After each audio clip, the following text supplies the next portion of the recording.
Bienvenue, chers téléspectateurs, dans Une vie, une histoire. Aujourd'hui, j'aurai le plaisir de vous présenter un nouveau portrait. Il s'agit d'un enseignant, un prof d'histoire et géo, mais d'abord de français. Il assume totalement sa culture, son identité.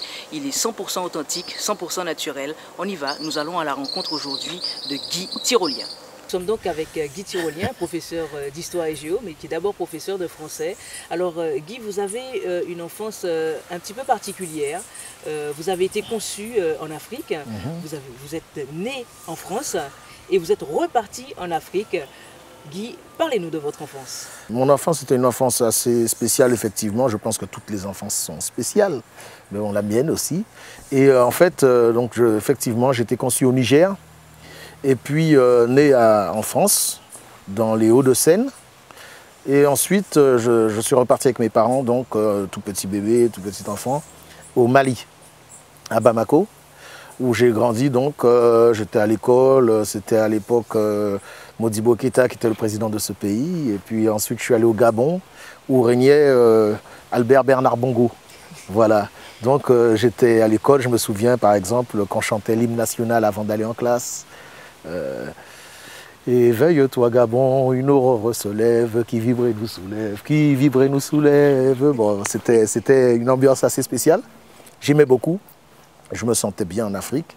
J'ai même été coiffé à un moment donné à la malienne, c'est-à-dire c'était rasé avec juste une petite touffe de cheveux au milieu. J'avais pleuré beaucoup ce jour-là d'ailleurs, j'aimais pas trop cette coiffure. Et puis voilà, donc c'était une enfance joyeuse, agréable. Bon, j'étais un peu privilégié parce que mes parents, mon père c'était un ambassadeur des Nations Unies, un diplomate, donc il voyageait beaucoup. Et parfois je le suivais dans ses voyages, donc ce qui fait que je faisais des fois une partie de ma scolarité en France et la suite en Afrique. Et surtout, bon, c'était dans une atmosphère culturelle agréable et intéressante. Il y avait des statuettes partout, des masques. Votre père était donc ambassadeur des Nations Unies en Afrique de l'Ouest. Oui. Il était membre du RDA également, un parti en Afrique. Oui. Parlez-nous de ce regard que vous portiez sur vos parents, sur votre père, mais aussi sur votre mère.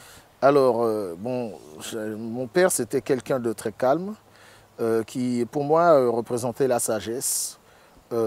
C'était quelqu'un que j'admirais, pour lequel j'avais une profonde vénération. J'avais bien sûr l'amour pour mon père, mais c'était aussi quelqu'un qui pour moi représentait, je ne sais pas moi, un homme très instruit. Voilà, donc j'avais plaisir à lui apporter, par exemple s'il avait soif, lui apporter un verre d'eau, quelque chose comme ça. C'était toujours un plaisir pour moi d'être à son service. Et puis voilà, je vivais assez proche de lui. En même temps, je ne sais pas qu'on avait des conversations très poussées, hein, puisque pour moi, il était tellement loin, tellement haut, que j'avais quand même un petit peu de mal à me rapprocher vraiment de lui, comme je fais maintenant avec mes fils, où je joue avec eux, on roule par terre, on fait du football et tout. Lui avait quand même, je pense, une petite distance.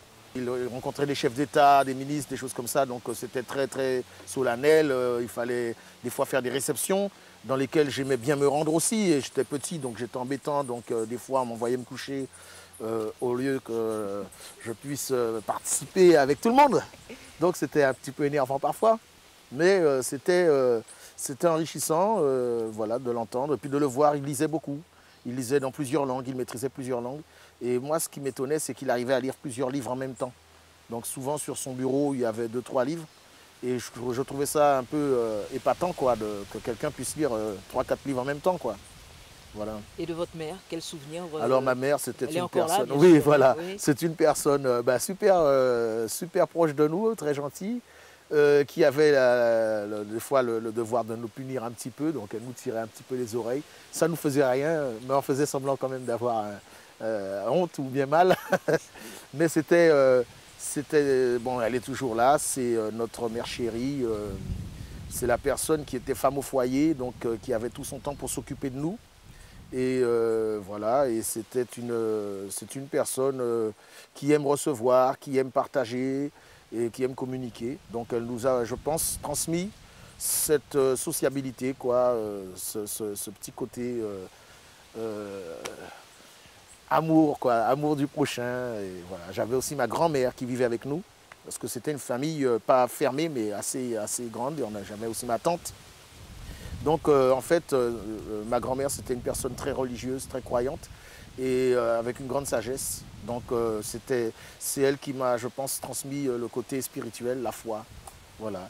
Et ma tante, c'était une femme humble qui était toujours en train de préparer des bons petits plats, des choses comme ça.